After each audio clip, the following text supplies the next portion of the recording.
Israeli Prime Minister Benjamin Netanyahu is in Washington to meet with US President Donald Trump. The two are set to discuss a wide range of topics, including the ceasefire with Hamas and Israeli concerns over Iran's regional influence. Netanyahu is the first foreign leader to visit Trump in his second term. He said he hopes to secure the White House's backing to, quote, redraw the map of the Middle East, unquote, in Israel's favor. The two leaders have enjoyed good relations in the past, but Trump has said he wants to end wars in the Middle East, not encourage more fighting.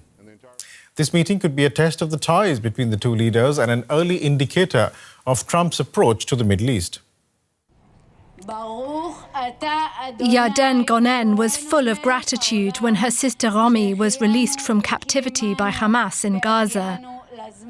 President Trump, thanks to you, I can hug my sister again. The United States, Egypt and Qatar had been working for months to carve out a ceasefire in Gaza, but it was reportedly returning US President Donald Trump's pressure on Israeli Prime Minister Benjamin Netanyahu that finally pushed it over the line.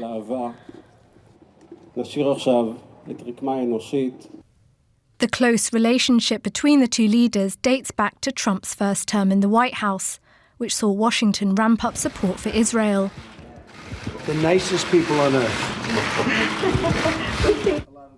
Days into his second term in office, Trump authorized the delivery of 2,000-pound bombs to Israel that had allegedly been put on hold by the Biden administration.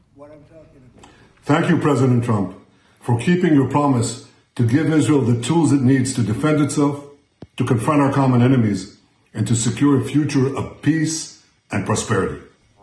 Trump also overturned sanctions placed on Israel by Biden for the ongoing violence against Palestinians in the occupied West Bank. Following the ceasefire, Trump caused international outrage by telling reporters that Gaza should be, quote, cleaned out, and neighbouring countries, Egypt and Jordan, should take in more Palestinians. I'd like Egypt to take people. I say it clearly. The forced displacement of Palestinians is an injustice that we cannot take part in. Upon his return to the Oval Office, Trump signed an executive order to once again designate the Iran-backed Yemeni Houthi rebel group a foreign terrorist organisation. An early indication that his stance on Iran and its proxies hasn't softened. Trump ended a nuclear deal with Tehran during his first term and ordered the killing of Iranian General Qasem Soleimani by US drones in Iraq in 2020.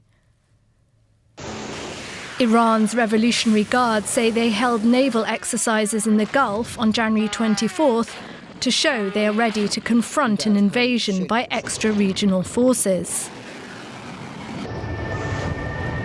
So I wouldn't suggest anybody to start rejoicing over destroying Hamas, Hezbollah, or the Palestinian resistance, or to cutting Iran's arms, because the resistance will stay as long as the occupation stays, as long as repression stays. A joint stance with Israel against Iran is key for Donald Trump's Middle East policy as he starts his second term in office. Let's get more now from DW's Emily Gordine. She joins us now from Jerusalem. Emily, good morning. What are we expecting from Netanyahu's meeting with the US president? Well, Israel's Prime Minister Benjamin Netanyahu has a lot of things on his plate that he will be quite eager to discuss with US President Donald Trump. For one, there's the ceasefire in Gaza, that negotiations for the second phase of the deal were meant to begin today. So far, they haven't. But other issues on the agenda could also include Lebanon, where the ceasefire is also looking shaky. But also, for example, you have the potential deal between Israel and Saudi Arabia that could see the normalization between the two countries.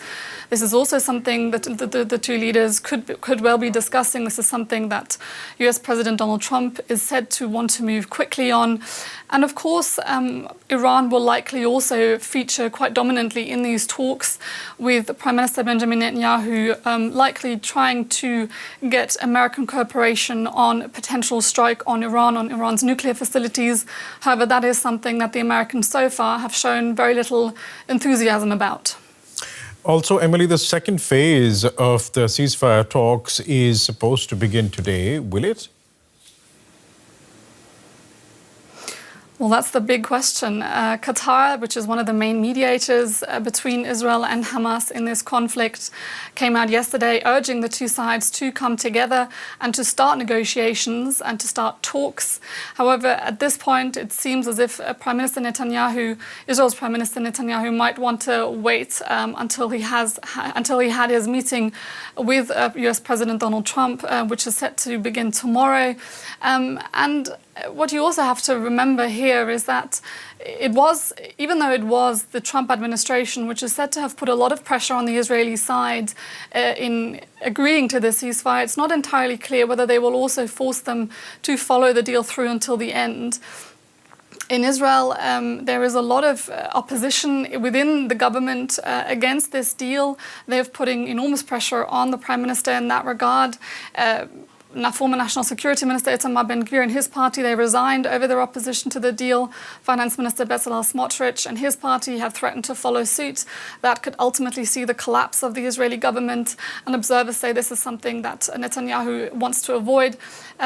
He needs Donald Trump's support, however, in dealing with this conflict. So it's up to Netanyahu, really, in the end, who he will be able to say no to. And I think the answer to that will likely fall onto his coalition government, unlike Donald Trump, which will be very difficult to say no to him.